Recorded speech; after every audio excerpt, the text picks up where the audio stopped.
Hello everyone. In my talk, I will be highlighting one of the key aspects of diagnostic testing that is often neglected, that is, sample preparation. Infectious diseases such as tuberculosis, COVID-19 remains one of the leading causes of death worldwide.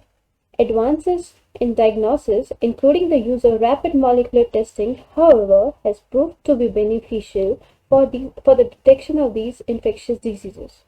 A typical nucleic acid amplification test consists of three major steps: sample preparation, nucleic acid amplification, and nucleic acid detection. A lot of work has been put together towards the development of point-of-care compatible amplification and detection strategies. However, all of these strategies still rely on traditional sample preparation methods. A typical sample preparation method involves sample collection and its storage, cell lysis, followed by nucleic acid isolation and nucleic acid purification and concentration. One of the examples of a traditional sample preparation is a solid phase extraction that involves multiple user steps and multiple spinning and addition of different buffers, which rely on trained technician, expensive equipment, and are expensive in nature, which makes them point of care incompatible. Therefore, it would not be wrong to say that sample preparation remains major roadblocks in the progression of a point of care nucleic acid amplification test. In order to overcome this challenge, we have developed a paper-based sample preparation module that is capable of bacterial lysis as well as nucleic acid purification and concentration. We demonstrate the compatibility of our paper-based sample preparation module with viscous mock sputum and saliva sample, which are complex in nature. And all of this can be achieved within 20 minutes and without the use of any ancillary devices. Before moving ahead, let me give a brief introduction about isotachophoresis. Isotachophoresis is an electrokinetic separation and a concentration technique that involves discontinuous buffer system and electric field. It involves two buffers. One is a leading electrolyte buffer and the other is a trailing electrolyte buffer. And these are selected on the basis of the electrophoretic mobilities. The electrophoretic mobility of the anionic part of a leading electrolyte is highest, followed by that of the sample, which is in our case nucleic acid, followed by the electrophoretic mobility of the trailing electrolyte. Once ITP is done, we see that analyte, which is DNA in our case, is concentrated at the interface of leading and trailing electrolyte. Some of the existing paper-based ITP platforms are as below. The first one is a paper-based where they have used a paper membrane for the simultaneous isotachophoresis and amplification step. However, they rely on high voltage, 150 volts, and they demonstrate the device with a synthetic HIV DNA in blood. The second one is a low voltage paper isotachophoresis device which rely on low voltage. However, they demonstrate their compatibility of the device with 23-mer single-stranded DNA and a double-stranded DNA later. In our device, we demonstrate the compatibility of our device with genomic DNA as well as bacteria in the presence of complex sample matrix and operates at low voltage. The paper-based ITP platform that we have devised is made out of acrylic sheet and paper. It consists of two acrylic reservoirs. One is for the trailing electrolyte and the other one is for the leading electrolyte.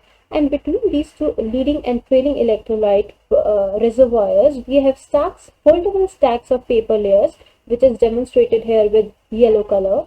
And these concentric paper layers form a channel for the nucleic acid to flow inside the paper membrane once the electric field is applied. The sample is added in the trailing electrolyte reservoir, that is here, and once the ITP is performed, this is how the user experience looks like post ITP. One has to disassemble the device and has to take the paper layer out, and that paper layer can be added directly into the PCR mix, or we can elute the DNA from the paper disc and perform real-time PCR or a normal PCR followed by gel electrophoresis. We also propose a design where we can perform isothermal amplification of the nucleic acid within those paper layers. Some of the key features of our device: it's a small device that involves no moving parts and can be operated at low voltage setup using some batteries, and it can accommodate large volumes of sample, up to 900 microliters. And this is often underrated because it will be beneficial for the samples that are dilute in nature, such as urine or saliva, and which are very traces of the pathogens. The paper-based ITP platform was tested first with the purified genomic DNA, and we demonstrate that we are able to concentrate our DNA using this ITP platform. So the DNA sample is added into trailing electrolyte reservoir, and once the ITP is performed, we take the paper layer out, we perform real-time PCR in order to quantify how much concentration of the purified genomic DNA was achieved using our device. We tested our device with 10 to the power 3 purified genomic DNA per microliter concentration of DNA, and this is on the x-axis. It demonstrates the paper layers, and on the y-axis is the normalized DNA concentration with respect to the no ITP control, something that has not underwent ITP. So if we compare no ITP control, which has been normalized, and compare them with the paper layer, we see that the concentration of the DNA in the paper layers from 1 to 7 is higher than that of the no ITP control, and we see that DNA has been concentrated in the paper layer 1, and the concentration is of the factor 10. 10. Similarly, for 10 to the power 2 purified genomic DNA, we demonstrate the same thing, and we see that DNA is concentrated in the paper layer and some of the other layers as well.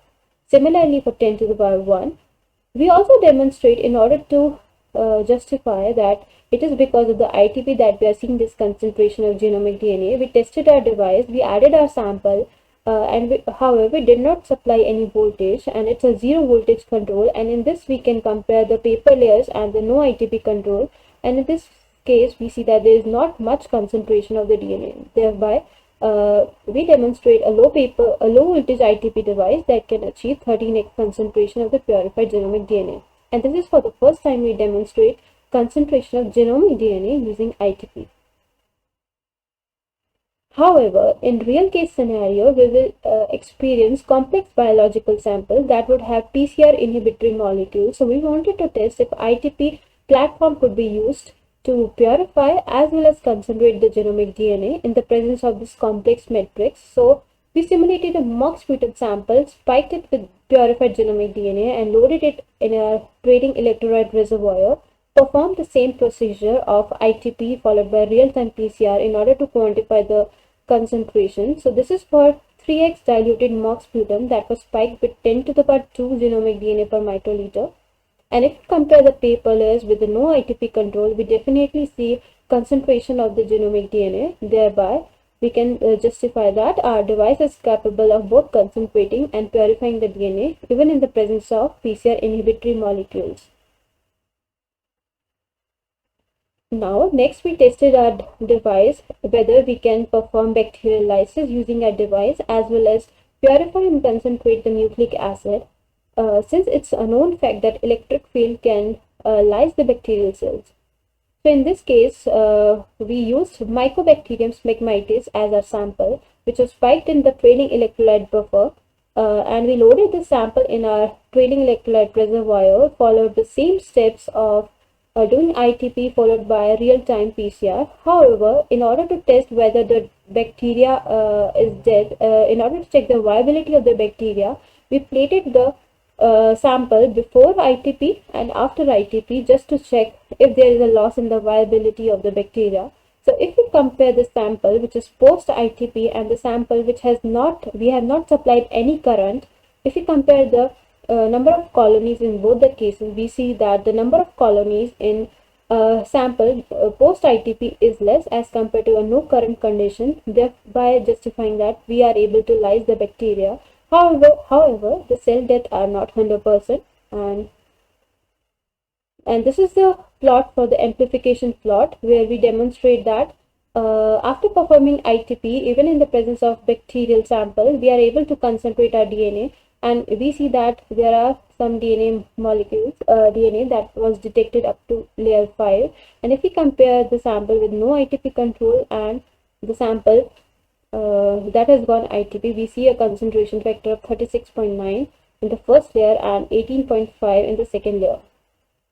Therefore, and all of this method was possible because of the electrochemical lysis of the MSM bacteria due to the generation of hydroxide ions that has resulted in increased local pH, which helps in the cell death of the bacteria.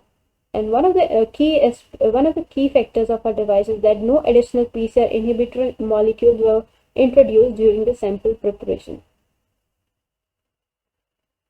We tested our device with a lower bacterial colony forming units, and we found that our device was able to detect as low as 10 to the power 3 CFU per ml and 10 to the power 2 CFU per ml, which was not detectable using normal PCR, but after performing ITP and followed by real-time PCR, we were able to detect the presence of these lower copy MSM bacterial sample in our sample. Next, we wanted to check the compatibility of our device with other biological samples. So we introduced saliva as a sample, and this is a real human saliva sample. And in this case, we tested different dilutions of saliva. One was 5x and the other one was 3.6x diluted saliva sample that was spiked with genomic DNA, and we see a similar trend where the paper layers that has gone ITP, that has undergone ITP, we were able to detect DNA in those paper layers, and this is how the no ITP control looks like. Similar for 3.6x diluted real human saliva spiked with genomic DNA, we see a concentration of genomic DNA inside the paper layers, and therefore we can purify and concentrate the genomic DNA even from real human saliva sample.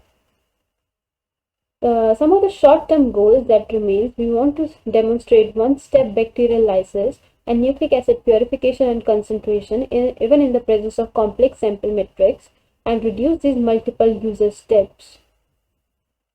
And we want to demonstrate the device compatibility with different multiple sample types such as blood, urine, so that we can achieve that this device could handle multiple samples. And the long-term vision remains to extend the compatibility of device with in situ isothermal amplification methods such as paper-based LAMP assays, where after performing ITP, we can just unfold these paper layers and add our LAMP reagents and perform LAMP and detect the presence of nucleic acid within the paper layers, and without involving this multiple steps of taking the paper membrane out for the real-time PCR.